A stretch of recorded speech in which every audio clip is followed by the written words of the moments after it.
Halo semuanya, kembali lagi di podcast Go Insight. Ya, kali ini sama saya, Kolis. Di episode sebelumnya nih, kita udah bahas tentang batu mulia nih, di episode 32. Kita bersama G-Lab Pegadaian membahas apa itu batu mulia, kemudian G-Lab-nya sendiri itu apa sih, kemudian gemologis itu apa gitu kan. Jadi teman-teman yang belum dengerin nih, kalau mau dengerin episode ini, better dengerin dulu episode 32 nih, karena ini lanjutannya, dan kita bersama orang yang sama nih dengan sebelumnya, dengan Mas Andi. Halo Mas Andi. Halo, Nah Mas Mas, Solis. sehat Mas? Alhamdulillah sehat. Gimana Mas Solis? Ya, alhamdulillah sehat Mas. Sekarang di Jakarta lagi Aku, ketat lagi nih PSBB Mas, karena angka iya, COVID makin tinggi. aku lihat itu apa di back screen-nya itu Uh, beneran atau oh, filter? ini Keren banget itu. ini beneran ini. Cuman Oh, ini apa beneran. sih? Dikasih apa sih, stiker kayak 3D gitu, Iya kan yang keren banget. Aku tembok-tembok kira itu. tadi itu ini loh. Iya. Oh Kira-kira iya, itu virtual benar ya? benar benar. Oh, iya Beneran nih. kirain filter betul. Keren keren keren keren. Artinya Mas Kemarin Solis memang mempunyai nilai art yang sangat tinggi sampai latarnya aja keren gitu. ya kemarin tempat ini lagi dipakai Mas. Jadi Hmm, kemarin kalau teman-teman lihat tuh, apalagi ngeliat di YouTube-nya, background-nya di kamar itu. Ya siap Mas, siap siap. kita ngelanjutin obrolan kemarin nih tentang Batu Ya. Mulia kan. Alhamdulillah antusiasnya juga lumayan lah di episode kemarin itu, untuk orang, biar orang tahu apa sih Ya, G-Lab dan Batu Mulia itu. Nah, aspek ekonominya dari Batu Mulia ini gimana sih Mas? Apa aja gitu aspek ekonominya? aspek ekonomi ya. Kalau kita berbicara aspek ekonomi itu sebenarnya industri batu mulia itu mempunyai proses dari hulu ke hilir sehingga memberikan aspek ekonomi yang sangat tinggi. Kenapa saya bilang begitu? Karena kita bagi 3 tahap nih. Jadi pertama mulai dari proses tambang, proses lapidary atau penggosokan atau pemolesan, dan kemudian proses jual beli itu. Nah, proses tambang pertama, yang di episode sebelumnya saya menjelaskan ada yang kita kenal dengan proses primer dan secondary. Iya. Nah, untuk yang primary itu ialah aktivitas untuk melakukan penambangan langsung ke perut bumi. Nah, Hmm. aspek ekonominya apa? Ya tentu kalau pengen primer berarti ada ekosistem yang dibangun, ada tambang yang dibangun, menggunakan beberapa saintis, misalnya teknik pertambangan, Iya. ahli-ahli teknik pertambangan, ahli geologi, sehingga bisa membuka lapangan kerja baru. Itu kan aspek Iya. ekonominya. Iya. Jadi Iya. bayangin aja kalau misalnya di Kalimantan, misalnya di Hmm. masa akan datang di Martapura, itu nanti misalnya dari melalui pendekatan ilmiah, ternyata di situ ada source yang sangat besar. Maka Hmm. dibuatkanlah misalnya tambang. Tambang. Tentunya kita mengundang investor lain. Otomatis kan membuka lapangan kerja Iya. yang baru. Nah, itu untuk dari sisi primary atau yang utama. Kemudian kalau tambang yang sekunder kan aktivitas tradisional Iya. Hmm. mendulang. Nah, Mendulang. itu masih sering kayak di Martapura di Kalimantan kan masih sering itu Masih banyak mendulang. ya. Jadi ya, jadi membuka lapangan kerja kepada masyarakat yang terdekat Iya, penduduk sekitar lah dengan gitu. ya penduduk Hmm. sekitar. Itu baru satu tahap. Kemudian tahap berikutnya ada yang namanya proses lapidary atau penggosokan. Biasanya proses ini berdekatan dengan ini apa? Eh, tambang. Nah, kita pernah lihat dulu waktu di Indonesia booming kan banyak yang tiba-tiba jadi ahli tambang dengan modal mesin mesin air bikin mesin Ya. gosok, Mm-mm. menerima batu menggosok Digosok batunya. kan membayar fee ya, itu kan aspek ekonomi juga Mas, Oh, iya, iya, artinya iya. membeli nilai tambah. Jadi bayangin aja kalau misalnya dari proses tambangnya itu hidup, Mm-mm. bagaimana dengan proses-proses penggosokan. Nah, kembali tadi yang masalah tambang, bahkan sampai saat ini mungkin Mas kalau misalnya main sosmed atau apa biasanya, Mm-mm. atau YouTube biasanya kan masuk AdSense. Iya, Biasanya itu benar. Sarin. Mm-mm. Sarin. Sarin itu salah satu corporate terbesar setelah The Beers Company yang memang kerjanya yaitu menambang membangun ekosistem mulai dari hulu ke hilir itu. Hmm. Jadi tadi proses tambang, proses lapidary, kemudian yang terakhir ini penjualannya ya.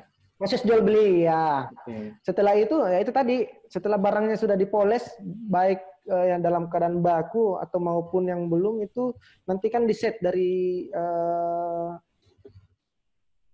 membuat jewelry atau perhiasan misalnya. Itu kan membutuhkan keterampilan khusus, sehingga ya kita membutuhkan desainer, peluang aspek ekonomi lagi. Kemudian bentuk baku. Setelah itu nanti dijualkan langsung ke marketplace, offline maupun online. Itu sih. Jadi kalau ditanyakan aspek ekonomi dari Batu Mulia itu sebenarnya sangat tinggi. Tinggi ya. Kita berjalan dengan benar. Ya. Kalau tadi yang orang yang lapidary tadi menggosok itu ada ini nggak sih? Kayak sertifikatnya aja orang tuh harusnya ada kemampuan bisa ini gitu, atau dia cuman bisa asal menggosok batu aja? Ya tergantung tadi, tergantung juga dari proses tambangnya. Biasanya kalau proses tambangnya itu secondary itu kan ini tradisional. Biasanya juga proses penggosokannya tradisional. Jadi biasanya itu otodidak atau misalnya turun temurun. Nah kalau misalnya yang dilakukan secara profesional, misalnya kayak The Beer Company, itu mempekerjakan orang-orang yang memang sudah certified pengelolaan mesin potong misalnya. Itu kan motongnya ini proses cuttingnya kan melalui proses yang panjang dengan quality control yang ini tentunya. Ada manajemennya, itu membutuhkan sertifikasi juga. Jadi tergantung sih. Kalau ditanya ada keahlian khusus. Kalau kemarin waktu booming akik banyak tuh dia jalan-jalan. Langsung tiba-tiba terima poles akik gitu. Akhirnya ya itu aspek ekonominya ada, walaupun dia cuma temporary, cuma beberapa tahun, cuma semusim misalnya pada saat musim akik juga setidaknya ada beberapa yang mendapatkan beberapa keuntungan dari bisnis akik ini. Apalagi kalau secara umum aspek ekonomi dari Batu Mulia. Iya. Seperti itu. Ya Mas, pas boomingnya dulu itu kan harganya gila-gilaan nih. Ada asal tembak aja harganya kan, jadi yang ada gambar apanya lah, jadi harganya naik gitu. Nah sebenarnya kalau menakar harga itu bagi seorang gemologis kayak Mas Andi ini gimana sih tentuin itu Mas, nilai atau harganya itu? Oke. Ya pertama, kenapa sih waktu di Indonesia pada waktu itu akik booming? Mungkin Mas Solis pernah dengar, bahkan pada waktu itu masuk di viral news seluruh TV nasional kita. Pada waktu itu Presiden Susilo Bambang Yudhoyono memberikan cenderamata kepada Presiden Amerika Serikat Barack Obama, batu akik jenis bacan. Gitu. Itu pertama kali. Kenapa viral bacan gitu? Itu kan cenderamata, hanya gitu doang. Bacan itu bacan ini salah satu jenis batu akik berdasarkan trade name atau nama pasar, enggak bacan. Yang hijau bukan ya, bacan? Ya, yang hijau, benar yang hijau, agak kebiru-biruan. Iya. Kalau bahasa ininya ini Chrysocolla incalcedoni. Kira-kira bahasa pasarnya bacan ya. Bacan. Ada orang juga memang bacan berdasarkan dari tempat berada. Nah itu akhirnya ini yang berkembang, orang ya latah kan. Akhirnya berkembang, tapi berkembangnya itu tidak seiring dengan pemahaman tentang Batu Mulia tersebut. Jadi terjadi semacam misleading atau kesalahpahaman dan kurangnya informasi yang didapatkan dari booming Batu Mulia ini. Akhirnya tiba-tiba muncul bisnis itu semacam monkey business kan. Orang jual tidak menggunakan standar sehingga sangat subjektif untuk penentuan harganya. Ya gila-gila aja, ada orang jual motor untuk beli bacan karena dipikir masih bisa dijual lagi. Iya kan? Padahal memang ya itu yang namanya sesuatu yang musiman dan tidak berdasarkan standar penjualan, itu memang ya itu tadi subjektif. Kalau misalnya Mas Solis bilang ini harganya 5M, saya cuma bilangnya 50.000, ya memang nggak ada standar gitu. Sehingga yang beli tadi misalnya harganya udah jual rumah nih, jual motor nih, beli akik. Pada saat dijual ulang pada saat pengen dibeli ternyata nggak sama. Nah, menyambung pertanyaannya tadi, apakah ada standar? Ada. Kita kenal kalau untuk berlian kita kenal namanya Rapaport. Rapaport kalau misalnya Colorstone itu kita menggunakan gem guide itu untuk menakar itu. Menakar itu ada. Jadi misalnya kayak berlian dengan kualifikasi tertentu yang seperti di episode sebelumnya saya menerangkan 4C, color warna, clarity, kejernihan, rat atau ukuran atau berat, dan terakhir cutting atau gosokan. Nah, itu nanti setelah spek yang ditemukan tinggal dimasukkan di table Rapaport kali formula kali berapa US dollar pada waktu itu, pada hari itu. Harga Rapaport dengan spek yang sama di Jakarta sama dengan di Surabaya dan bakalan sama di Bangkok maupun dimanapun. Itu sehingga mau dijual dimanapun tetap sama, bukan asal-asalan, bukan subjektif. Begitu pula dengan saya kecepatan ya, mohon maaf ya kalau kecepatan terlalu semangat soalnya. Begitu pula juga dengan Colorstone, ada hal-hal tertentu, seberapa transparannya itu batu, berapa intensitas hue warnanya ataupun tone warnanya, tone colornya, itu nanti yang menentukan. Nah, khusus untuk akik, karena sebelumnya saya bilang akik ini nggak masuk tergolong batu mulia, maka belum ada standar satupun yang digunakan untuk harganya ya. Ya, memberikan harga berapa sih harganya? Akhirnya subjektif berdasarkan nilai seninya aja. Sempat aku bilang yang kemarin itu berdasarkan ini apa? Warna, motif dan corak. Oh ya, motif corak. Ya, tergantung ya. Kalau misalnya Mas Solis melihat batu akik, ternyata di situ refleksinya misalnya oh ini kok mirip istri saya ini batunya. Oh, saya beli mahal lah. Untuk dipajang kan bisa kan. Jadi memang ini subjektif. Subjektif ya. Nah, itu terjadi, itu yang terjadi pada waktu itu, sehingga tidak ada standarisasi dalam menentukan nilai batu akik. Tuh, tapi kalau ditanya kalau batu mulia apakah ada? Ada. Itu menggunakan Rapaport untuk diamond. Yang diamond untuk Colorstone itu menggunakan gem guide. Oh gitu, oke. Nah, Mas, batu mulia sendiri ini bisa dijadiin investasi nggak sih, kayak emas gitu? Kan kayak di Pegadaian sendiri kan ada tabungan emas, kan sekarang gampang banget tuh bukanya. Dan sekarang kan kemarin nih IHSG kan lagi turun banget nih Mas, sampai 4.000. Orang-orang yang pada punya saham kemarin kayaknya pada dijualin nih daripada rugi terus nih nanti. Nah, ada yang batu mulia ini bisa nggak sih dijadiin aset investasi gitu kayak emas, Mas? Sebenarnya bisa, karena memang mempunyai nilai investasi. Cuma kita berbicara investasi itu baik itu properti, saham, kendaraan, emas maupun batu mulia, itu yang membedakan cuma nilai likuiditasnya, seberapa cepat bisa dicairkan. Nah, kalau emas, misalnya saya punya emas, berapa kilo pun yang saya punya, saya mau cairkan hari ini ya, saya tinggal jual atau datang ke Pegadaian misalnya. Ya, khusus untuk batu mulia kita mempunyai PR sendiri, karena itu tadi pemahaman masyarakat masih belum paham tentang standarisasi berapa sih harga jual. Nah, itu juga tergantung dari batu mulianya, misalnya diamond. Nah, diamond itu memang harus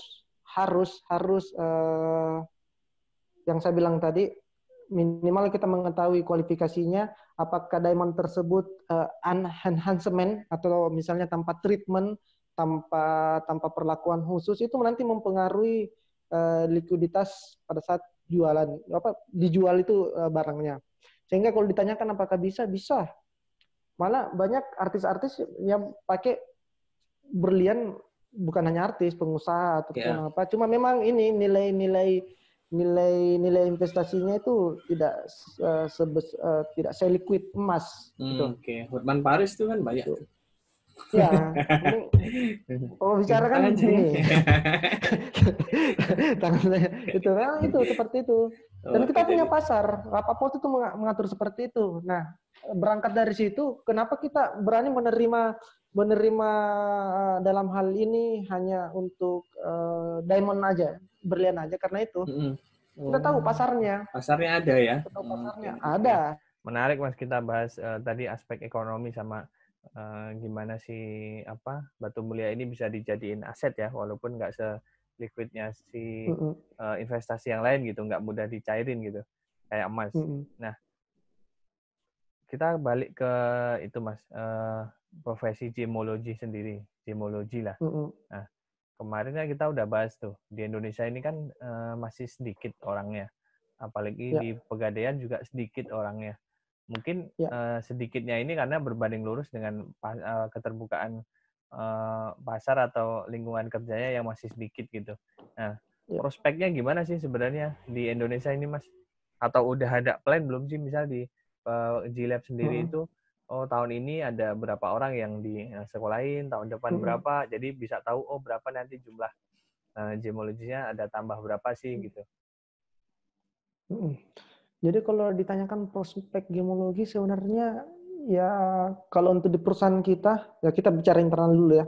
Kalau di perusahaan kita itu bakalan akan ada akan mengkader terus karena memang selain untuk kebutuhan internal kita, memang kita butuh itu untuk mendukung support core bisnis kita. Tapi kalau ditanyakan prospek gemologi secara keseluruhan, misalnya pada umumnya di Indonesia memang sangat bagus, karena ya itu tadi masih kurang profesi gemologis apalagi lab. Nah, untuk bagaimana sih untuk menciptakan bagaimana supaya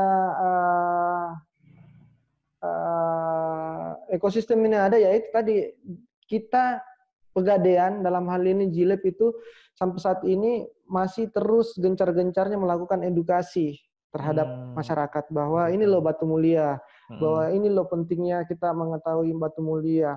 Kemudian kita selalu sosialisasi, termasuk mendukung segala bentuk apapun itu yang bisa membuat masyarakat tahu lah ya.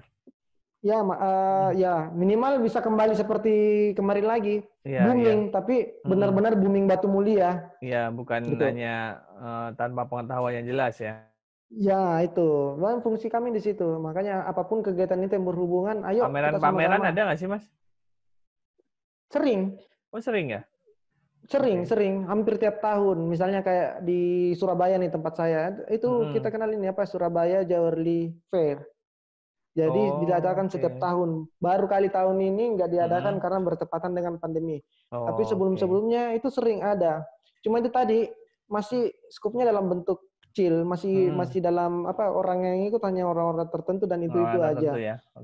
Ya, yang pengen kita buka itu tadi aspek ekonominya kan tinggi banget nih. Makanya kita mendorong gimana supaya pasar batu bisa berkembang lagi. Dengan lebih dulu kan di Jakarta tuh kan sempat beberapa mall dijadiin kayak pasar ini. Mallnya disulap jadi mall khusus jualan batu doang tuh. Iya, benar. Biar hidup lagi berarti Mas ya. Kayak Blok M, terus di Rawabening, Jatinegara, di lagi Season City, kan banyak gitu. Di Tamini Square, banyak memang pada waktu itu membutuhkan ini.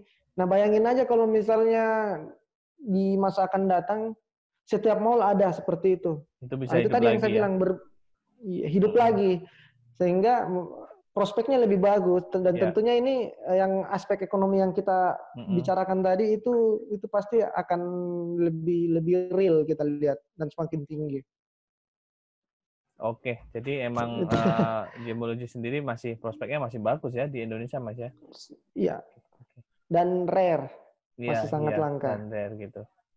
Nah, terus si Pegadaian sendiri, Mas, gimana sih awalnya bermain di gemologi ini atau di G-Lab ini? Terus apakah karena melihat banyaknya orang Indonesia yang menggadaikan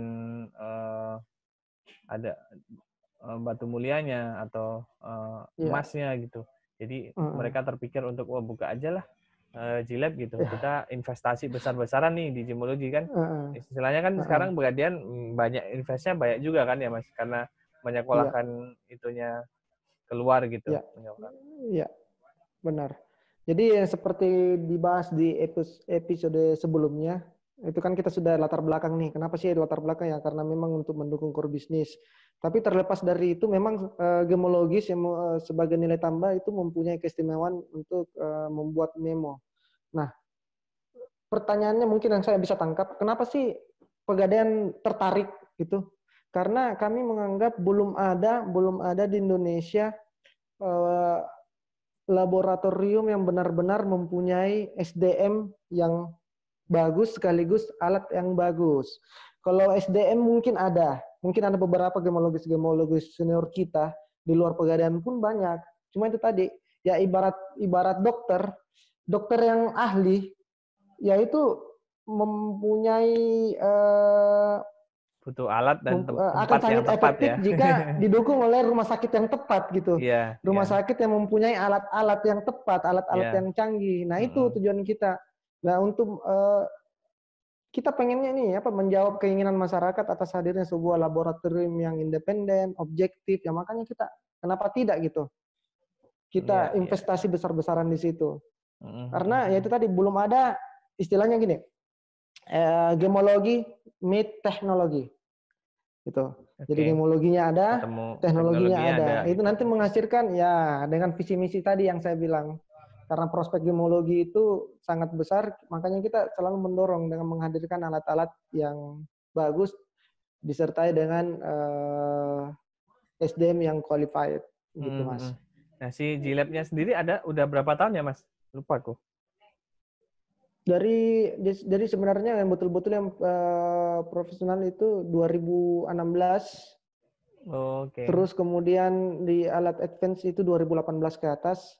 Jadi sebenarnya kalau dari 2012 sudah ada sih. Tapi yang benar-benar pada saat booming batu itu benar-benar secara masif kita membentuk ini. Dan kenapa kita ya memang belum ada gitu, apalagi BUMN yang milik pemerintah. Iya, milik pemerintah ya. Akhirnya kita membentuk itu. Nah, G-Lab pun sekarang mungkin yang menjamin selain mempunyai peralatan canggih Indonesia, kita ada jaminan kualitas pelayanan melalui ISO 9001. ISO 9001. Itu kan ada jaminan. Jadi kita memberikan pelayanan yang terbaik. Jadi sisi manajemen mutu, kemudian qualified sumber daya manusia, dalam hal ini gemologisnya, kemudian didukung oleh alat-alat advance, tentunya bisa menciptakan satu konklusi atau hasil yang terbaik dalam hal jasa sertifikasi.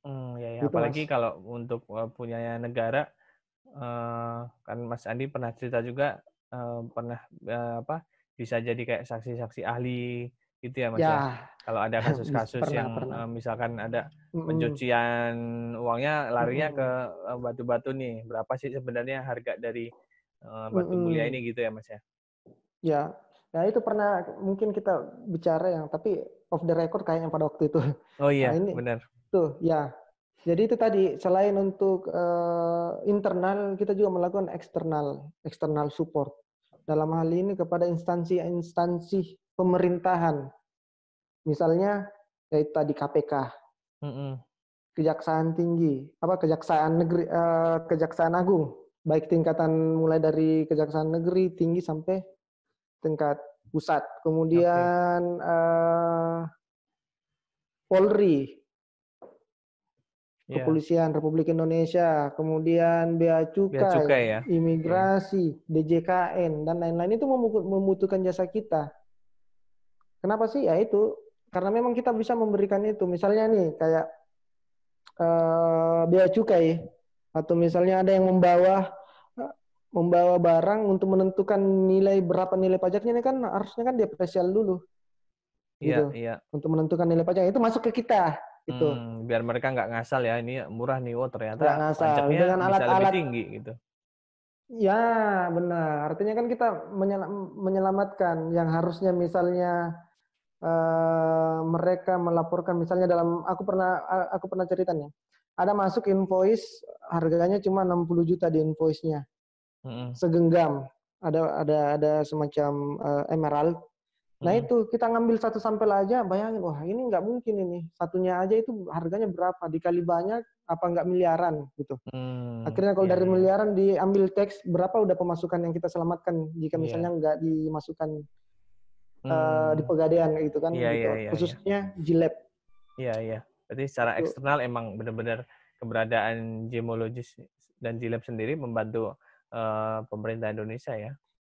Iya, sampai-sampai itu selain terkadang masih sampai sekarang kasus-kasus ya, penggelapan, penipuan. Iya. Kalau misalnya orang tertipu, misalnya berlian, Mm-mm. berlian kan simulan atau imitasi yang paling dekat itu yang paling sering di pasaran kan ada yang kita kenal namanya moissanite, Moisnet. tapi Oke. sintetiknya ya sintetik Mm-mm. moissanite. Nah, ada beberapa case di luar ditipu karena Oh, ya itu bilangnya tadi saya asli bilang ya. asli ternyata bukan karena karakteristik moissanite ini mirip dengan berlian dalam hal thermal konduksi, dalam hal Oke. mengantarkan panas. Jadi kalau menggunakan diamond selector yang Mm-mm. menggunakan sistem pengantar panas Nggak ada digunakan bedanya. di moissanite pasti naik, terbaca as diamond Oh, gitu. oke. Iya, iya, iya. Nah itu kan kalau masuk di kepolisian kan pasti polisi juga kan nggak tahu tentang berlian, pasti Iya, nggak membutuhkan punya alat ahli. juga. Nah, masuklah ke Pegadaian gitu. Oke. Oh, Nanti gitu. Pegadaian menjadi saksi ahli. Itu nanti Oke. yang pendapat ahli atau maupun dalam Mm-mm. bentuk saksi ahli kayak saya Saksi sering ahli. tuh, Sering jadi sering dia saksi ahli ya, BAP Mas? kemudian ya kalau itu Sering di tingkat berurusan dengan penyidikan polisi berarti. sering Kejaksaan. banget. Oke. Baik di tingkat penyidikan di tingkat kepolisian maupun Heeh. langsung di litigasi di proses Oke. penyidikan tingkat kejaksaan di pengadilan. Mm-mm. Biasanya juga hakim manggil hanya untuk melihat itu, meyakinkan hakim bahwa memang apa yang kita pendapat yang kita saksikan memang benar-benar sesuai dengan keilmuan kita gitu. Oke, oke, oke. Nah, Mas, pas Ya, dari tadi kan udah di labnya dari 2012 ya, terus sebelumnya mungkin 2014 kan waktu itu kan. ya dan Nah, itu apa sih, ada cerita unik gak sih waktu selama di G-Lab gitu dari customer-customernya gitu? Misalkan membawa batu yang seperti apa untuk diteliti gitu. kalau Ada nggak unik Mas sih cerita-cerita unik banyak gitu? sih sebenarnya. Dari segi ini, kalau misalnya ada nasabah datang, misalnya nih, Hmm. Mas, aku nih pengen identifikasi. Oh iya, ini Mas, aku dapatnya dari mimpi nih. Oh, aku kaget juga, dapat dari mimpi. Maksudnya gimana? Kan ibu tidur, terus misalnya kan gitu kan, atau Iya, bapak tidur, benar. gimana cara dapatnya?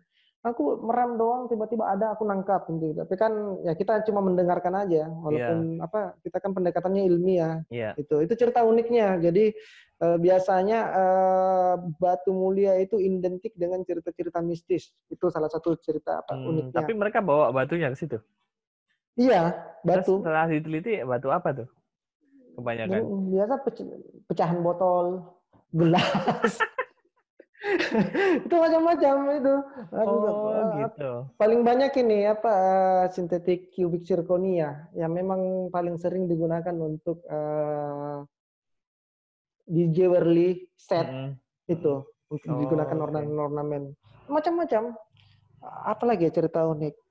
Ada yang tiba-tiba perilaku customer kita tiba-tiba eh, langsung di depan meja waktu disampaikan oh ini bukan berlian langsung mencak-mencak apa macam-macam lah ininya langsung Dapat. stres sendiri oh kok ini bisa gini itu Kalau dari ada juga yang ini perusahaan, cerita unik pernah sesekali itu waktu saya di Jakarta mm-mm. ada di daerah Sulawesi Selatan katanya ini apa berlian peninggalan dari zaman VOC Wis. itu. Itu kan wah kok bisa begini. Nah, seperti itu dibungkus dengan Pusaka cerita-cerita gitu.